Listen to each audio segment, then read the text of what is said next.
Okay, good morning. So we're up to the second installment of Chelek Dalet. We're up to Shin Mem Hey Seif Dalet. Yeah, that's right. Okay, so yesterday we started off and we spoke. We did the Hakdama of the Mishnah Berurah, and we did 1 to 3, Aleph to Gimel, and the Mishnah Berurah had set out for us in his Hakdama that there are 4 Reshus for Shabbos: Reshus Harabim, Reshus Hayochid, Karmelis, and a Mokum Patur, which we described yesterday.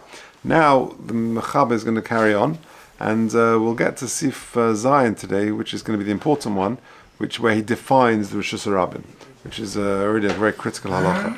So let's see. Let's just get there. First of all, Dalet. Chayrim shebeksali Reshus Hayochid. So you've got holes in the wall of Reshus Hayochid. Sheklape Reshus Hayochid. Heim Reshus Hayochid. So imagine a front garden, and the front garden is Reshus Hayochid. That's part of your house. And there's a wall which sort of divides the house, the front garden, to the Reshus Harabim. What if you've got holes in the wall? What is their status? So says the Mechaber, Chayrim shebeksale Reshus Hayochid sheklape Reshus Hayochid, which face the Reshus Hayochid. Heim Reshus Hayochid, that has the status of a Reshus Hayochid. Ve'im heim klape chutz, ve'enam ovrim klape pnim. And if they're facing outwards, i.e. towards the Reshus Harabim, but not facing inwards, then then it depends on their size. Like we'll explain in Sif Yud Gimel. Okay, says the Mishnah Berurah Sif Cotton Tetz.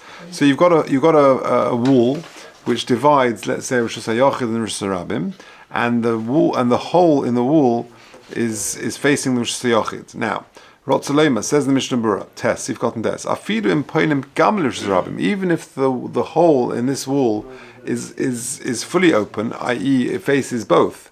It goes through from the Rabbim to the Yochid. Kiven shahachur hu me'eva le'eva, since it goes from side to side, v'nichnas gam klapi Reshus Hayochid, and it also accesses the Reshus Hayochid. Dinam k'Reshus Hayochid. That hole in the wall has the status of Reshus Hayochid, and therefore what? Valkein also lahitzi ezedav shemunach alachor Reshus Harabim oile karmelis hasamachla. And therefore you cannot carry something which is in or on that wall into the Reshus Harabim which is next to it, or even if it's a karmelis. The Reshus Harabim would be an Issa D'Oraisa, and into a karmelis would be an Issa D'Rabbanan. V'im machnis Reshus Harabim l'sochai chayv, and vice versa. If you carry from the Reshus Harabim into the hole of this wall or on top of the wall, then it also has the status of Reshus Hayochid, and therefore you're over the Issa of Hotzah. V'hinei das ha-Tosfos deles chiyuva elim kein hoyacho arbo ala bar tfachim. According to Tosfos, this particular hole has to be 4 tfachim by 4 tfachim. Aval das ha-Rashba v'Meiri to b'chor Reshus Hayochid ein tzorich sheyeh rochav arbo. It doesn't need to be 4. Diyesh lohem din Reshus Hayochid atzmo b'chol gavna. It has the status of Reshus Harabim regardless of its size. Okay, heim Reshus Hayochid. So the hole has the status of Reshus Hayochid. Mistimas ha'Mechaber mashma, from the very non-descriptive terminology of the Mechaber, it implies that this would be true even if this hole is quite low down, i.e. sort of under 10 tfachim, which is like the height of this table, not very high.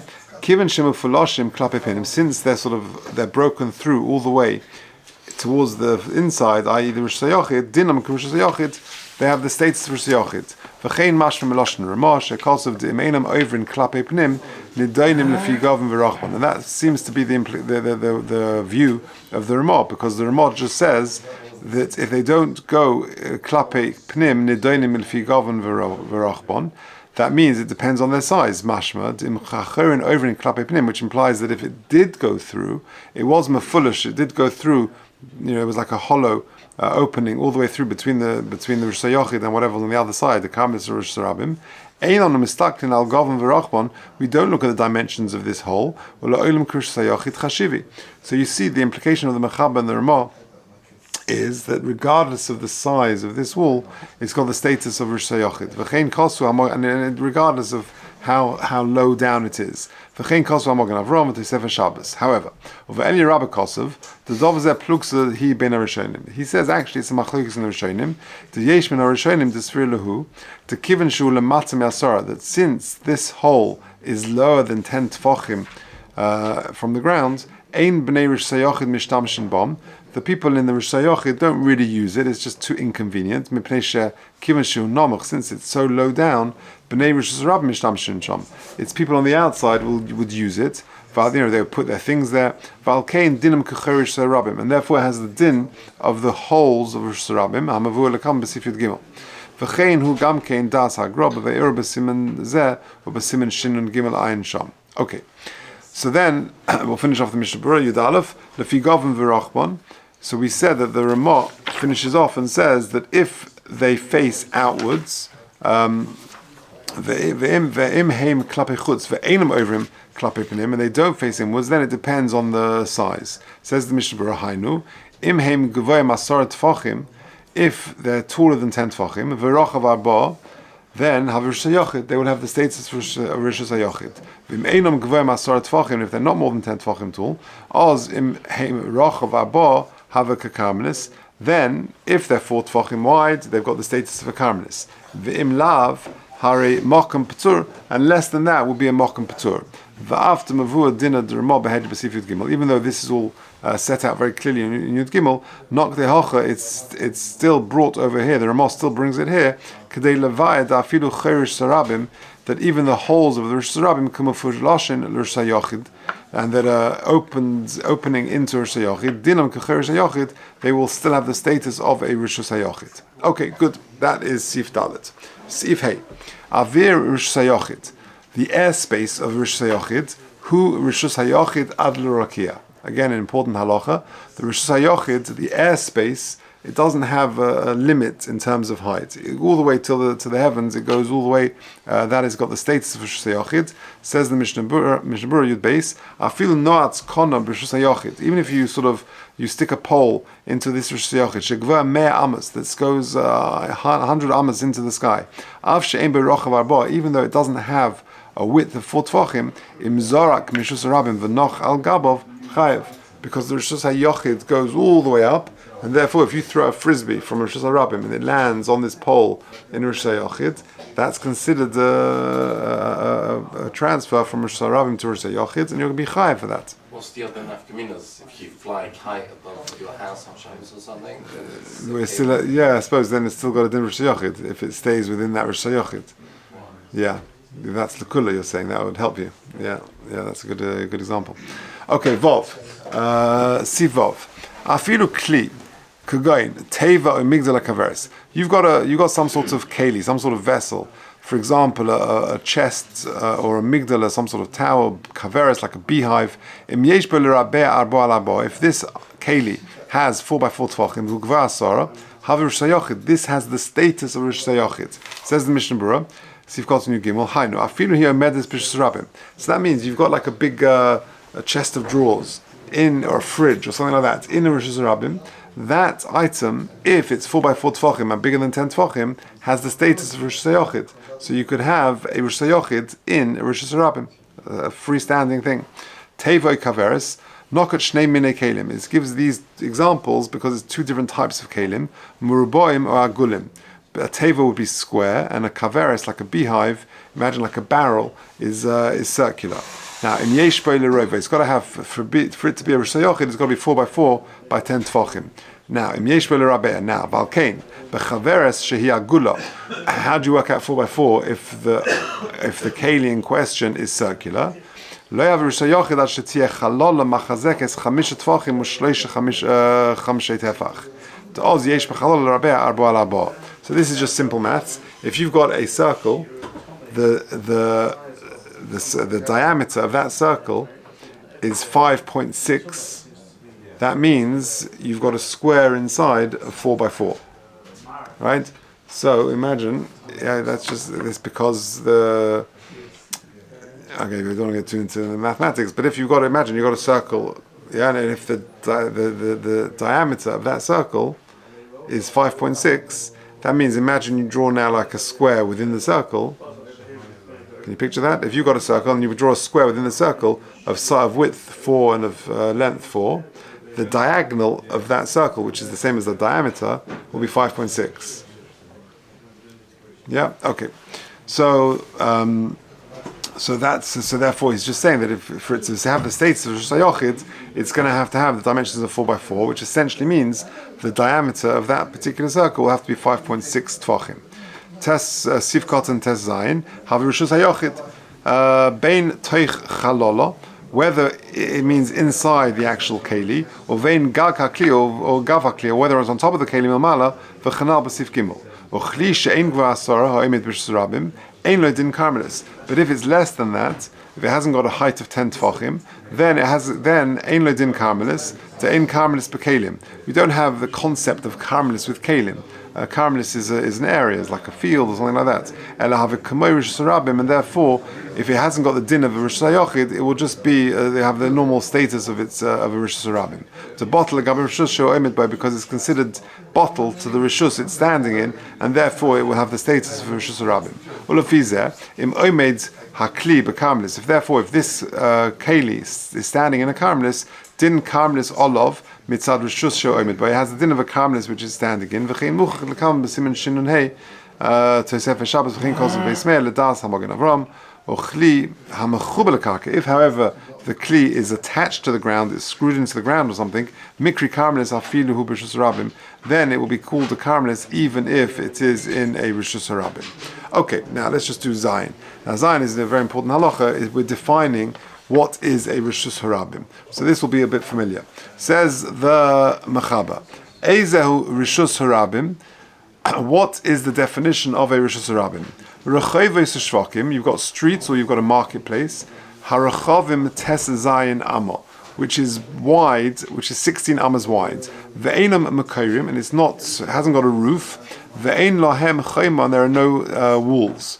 That is the definition of a Reshus Harabim. It's 16 amas wide, a street or a market or something like that, which has no ceiling, no roof, and there are no walls. Or even if there does have a wall, if it's sort of open on both ends, and the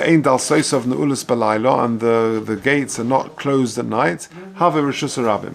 That is your definition of Reshus Harabim. Now, the Yesh Omrim, this is a very famous Yesh Omrim, Shekol she'ein shishim ribu oivrim bay, if you haven't got 600,000 people passing through this particular area, b'chol yom, every day, ein a Reshus Harabim, then it's not a Reshus Harabim. Okay, so let's take a look at the Mishnah Berurah. Rechayvos, says the Mishnah Berurah Yud Zayin, udrachim she'oivrim me'ir le'ir, if you've got a street, a highway, which goes from one city to another, have a gamkein Reshus Harabim, mishum deshkichi barabim. Since there's so many people are going to be frequenting this street, therefore it has the status of Reshus Harabim. Harachavim tes zayin amo. That's part of the whole discussion with the North Circular Road and all of that, because it's a highway stretching from one to another.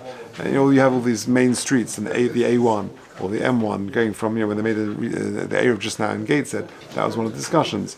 If you've got a street which goes all the way down to London, then that's considered maybe a Rechav, which goes from ear to ear, and therefore it could possibly take the status of Reshus Harabim. Okay, Harachavim tes zayin amo. So the street is 16 amo. Now, where does that come from? Says the Mishnah Berurah Yudches, the Alfinan midigle midbar, because we learn it out from the encampment of Klal Yisrael in the Midbar. Shebemokum hiluch ha'agolus hoyamachazik tes zayin amo. Because the carriages, the wagons that would carry things, carry the Mishkan whenever the Klal Yisrael were moving, was the actual carriage was 16 amas wide. Valkein im hoyapachas mizeh. Therefore, if it was less than this width, i.e., less than 16 amas, eina Reshus Harabim min haTorah, ela karmelis hasn't got the status of Reshus Harabim from the Torah. It's just going to be considered the karmelis. Furthermore, ve'ena mekorim, they're not roofed. The diglei midbar lo hoy mekorim. There was no roof in the midbar. Mefulashim mishalashah, or even if they said even if there is a wall, but they're open, they're open from one gate to another. Pirush ha'sha'arim mechuvanim zeh keneged zeh. The gates are opposite each other. V'yesh la'oseh derech ha'mechuvan mishar l'shar kol din Reshus Harabim. And therefore the street going from one shar to another shar has got the status of Reshus Harabim v'ayim b'halacha. And the Ramah added ve'in dal soisov Nu'ulois balayla, Says the Mishnah Berurah Chaf Aleph, if one of the gates, one of the doors is closed at night, Mishnah Berurah see if caught involved what the status is. Nu'ulais. Now they've got to be closed. Mashmas Miloshin Zeh Mashma says the Mishnah Berurah in Chaf Beis, Im lo hayu nu'ulais mamish, if they're not properly closed. Afal pisha ru'uyes linol, even though they are, they're able to be closed. Lo nispat al dezeh shemesh surabim. That doesn't take away the status of the Reshus Harabim. V'hu kadei rishona amuv lekam and siman b'siman shin samach dalet seif beis, and that's the first opinion, which is going to be set out in shin samach dalet seif beis ein shom. Okay, now then you have the yesh omrim. So far the status of the definition of Reshus Harabim is tes zayin amo. It's 16 amos wide, and it's not makura, and it hasn't got a chayma, etc., etc. V'yesh omrim shekol she'ein shishim ribuy ovrim by b'chol yom ein the Reshus Harabim. Now, whose shitta is this? If you take a look, can you see the Ber HaGola on the side? In my one it says there's a little test where it says yesh omrim. So that always tells you where this comes from. So famously says the Ber HaGola, this is Rashi. This is Rashi's definition of what a Reshus Harabim is. Rashi Sham, that's the Rashi there in the Gemara. V'chein nira das harash b'perek kama de'eruvin, b'perek gimel debeitza, usmag v'sefer truma, v'arekech b'simen kufayram, v'ataisus perek aleph de Shabbos mashma k'tzas kein. V'chein kosu perek ha-Shabbos. So all of the above. So some of the great Rishonim. Aval Rambam lo hizkir t'nai zeh b'perek Yudalet. The Rambam leaves out this definition in perek Yudalet. V'chein kosu harav ha-magid b'shem Ramban v'rashba v'hiskim mohem. V'chein kosu b'hagos Mordechai b'sech ha-Shabbos b'soif Erevin. V'chein kosu haran b'soif b'ameh isha v'harivosh b'tshuva, etc., etc. So this is a major machlokas Rishonim. So Rashi and Tosfos on the one hand, and the Rambam on the other hand, argue this point. Rashi says one of the criteria for it to be a Reshus Harabim is that you've got 600,000 people going through it, and the Rambam doesn't put that as a definition. Now, with that, let's take a look at the Mishnah Berurah, Sifkat and Chaf Gimel. V'yesh omrim shekol she'ein shishim ribu v'chula svir lahu. This opinion holds because after all we're learning it all out from Diglei Midbar, i.e. the encampment in the Midbar, and there you of course had 600,000 people. They're going to be more than 600,000 people. Because the 600,000 people is men between the age of 20 and 60, and you're going to have way more than 600,000 people. Nevertheless, still we only include what is mefurish in the Torah, and that is 600,000. Or the Indian halacha. Now, this is very important. Now, this is a massive nafkamin in the halacha, because if you've got a Reshus Harabim, it's going to be much harder to make an eruv. So, according to Rashi, you need to have that criteria as well. And many cities will fall foul of this because you haven't got 600,000 people coming through it. And therefore it will not have the status of a Reshus Harabim, and therefore be easier to make an eruv. So the question is, are we choishesh for this shitta of Rashi, or are we machmir like for the Rambam, where it's easier to define a Reshus Harabim, easier to come across Reshus Harabim. So in halacha midas hamachabed the cost of de'azu rak b'shem yesh omrim mashma del halacha lo svir lekein. Now that's a very famous rule that's expressed in halacha of stam v'yesh, because this is a great example. Because the Mechaber starts off and says Ezer Reshus Harabim, and he just talks about Tes Zayin Amo and the criteria of Ein Makurin, Ein Chayma, etc. That's the stam opinion. And then he writes Yesh Omrim that you also need 600,000 people, i.e. Rashi's opinion. And the rule is in the Shulchan Aruch that stam v'yesh halacha kastam. So that's what the Mishnah Berurah is saying. So mashma del halacha lo svir le. Okay, and he doesn't hold like this Yesh Omrim. And Mikol Malcolm ein bonu koach limchos biad hasoimchim al de'azu. However, we haven't got the power to protest against those who are soimech on Shittas Rashi, to say that something perhaps is not going to be Reshus Harabim until you've got this criteria as well, 600,000. The de'azu gamkein lo das yechida. It's not a das yachid. It's not just Shittas Rashi. It's not just one person. Commercial kasavti ber halacha. Right, we saw it in the Ber HaGola. There's many Rishonim who say this. V'chein siddu kamachronim. V'chol bal nefesh yachmel atzmai. And every person should, it should be a bal nefesh, a person of spiritual stature should be machmeh for himself. Ayim b'simen shim samach daled. But Mishnah Berurah sivkot and ches u'be halacha kan v'sham. So that's a very important important background to understand, especially with Eruvin in towns, some of the issues, because how you define Rosh Hashanah is going to be critical. Now, here's something fascinating. When the Mechaber puts it, v'yesh omrim, this is this opinion, shishim ribu ovrim b'chol yoim, says the Mishnah Berurah something fascinating. B'chol yoim, chipasti b'chol harishonim ha'im d'meshitazu. I checked out all the Rishonim who are of this opinion. Where does it come from? B'chol yoim. I didn't see that written there. All it says is there should be 600,000 people. Okay, he does in the footnote. I'm not going to go through it, but in the footnote he does bring some sources where you get b'chol yom. But that's just a very honest Mishnah Berurah saying I'm not quite sure where this comes from, because he says 600,000. I get they all say that, but why does the Mechaber add b'chol yom that they've got to be 600,000 people passing through daily? So what would the Mishnah Berurah hold together is 600? What's the time period? So what would it be? I don't know. Not sure. I'm not sure. What would it be? Not sure. A week? Yeah. Because how do you time it? I'm not sure. But either way, he says I'm not sure. You know, as you could say that maybe Rashi and the others say, well, obviously it means daily. Right. Yeah. Not sure. Okay, so there we have it. So we've got so far what we did today was definitions of holes in the Reshus Harabim leading on to Reshus Harabim, a Yochid into a Rabim. They have the status of Reshus Yochid, generally speaking, these holes. Then we said the Avir of Reshus Yochid goes all the way to the Rakia. And then we said you can have a Reshus Yochid in a Reshus Harabim if it's 4x4 and 10 tefachim high, like a freestanding fridge or a chest of drawers or something in a Reshus Harabim. It could have the status of Reshus Yochid. You've got to be very careful, therefore, not, you're doing your shoelace up and you take your gloves off and you put them on top of the fridge. That could be a Havara from a Reshus Harabim to a Reshus Yochid. You've got to be very careful with that. And then, lastly, very importantly, what is the definition of Reshus Harabim? So the Rambam Shitza, the Stam opinion in the Mechaber is that it's got to be 16 amas wide, not Mekorim and Ein Loim Chayma. But then the Mechaber brings the Yesh Omrim that it's also got to have 600,000 people passing through daily. That's a mistama. The Mechaber says Stam v'yesh halacha kastam, as is the general rule. However, Bal Nefesh be machmeh, as the Mishnah Berurah says. Okay, we'll leave it there.